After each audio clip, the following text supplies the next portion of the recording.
ഇപ്പോൾ മുഖ്യമന്ത്രി ഉൾപ്പെടെയുള്ളവർ നടത്തിയിട്ടുള്ള പ്രതികരണം അതും വളരെ ശ്രദ്ധേയമാണ്.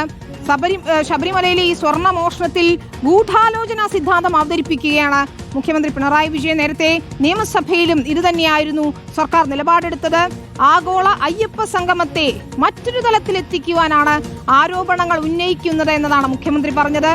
അതേസമയം ശബരിമലയിൽ കൊള്ള നടന്നുവെന്ന് ദേവസ്വം മന്ത്രി VN വാസവൻ തന്നെ സമ്മതിക്കുന്നത് നമ്മൾ ഇന്ന് കണ്ടു.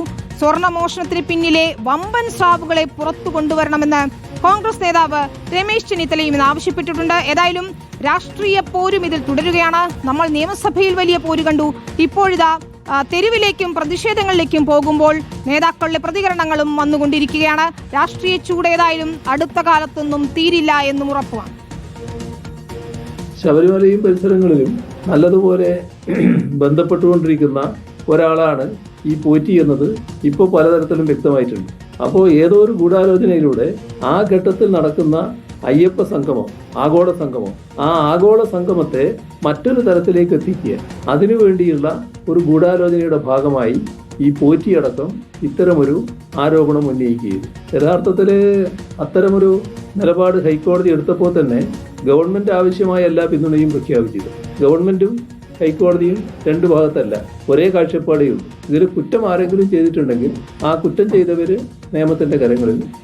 ഇത്തരം ഒരു കൊള്ള അവിടെ നടന്നത് വെളിയിൽ കൊണ്ടുവരിക എന്നത് സർക്കാരിന്റെ ആത്യന്തികമായ ലക്ഷ്യമാണ്. അതോടൊപ്പം ദേവസ്വം ബോർഡിന് ഉദ്യോഗസ്ഥ തലത്തിൽ നടന്നിട്ടുള്ള ഈ കൊള്ളയെ സംബന്ധിച്ചോളം അന്വേഷിച്ച് വെളിയിൽ കൊണ്ടുവന്ന് അവിടെ ഒരു തരി പൊന്ന് നഷ്ടപ്പെട്ടുണ്ടെങ്കിൽ തിരിച്ച് ശബരിമലയിൽ കൊണ്ടുവരാനും കുറ്റവാളികളെ നിയമത്തിന്റെ ദിശയിൽ കൊണ്ടുവരാനും നിശ്ചയദാർഢ്യമുള്ള ഗവൺമെന്റും അതുപോലെ ബഹുമാനപ്പെട്ട കോടതിയും ഒരേപോലെ രംഗത്ത് വന്നിരിക്കുന്നു. ബഹുമാനപ്പെട്ട കേരള ഹൈക്കോടതിയുടെ ഇന്നത്തെ വിധിയും അതോടൊപ്പം തന്നെ ഈ വിഷയത്തിൽ ഇതുവരെ സ്വീകരിച്ച എല്ലാ നിലപാടുകളും പൊതുവെ സ്വാഗതാർഹമാണെന്ന് നേരത്തെ തന്നെ സൂചിപ്പിച്ചു. DGPക്ക് ഇത് സംബന്ധിച്ച് ബോർഡിന്റെ പരാതി എഴുതി കൊടുക്കും. അതേ തുടർന്ന് ഇന്ന് തന്നെ FIR രജിസ്റ്റർ ചെയ്യും. SIT അന്വേഷണം ആരംഭിക്കും.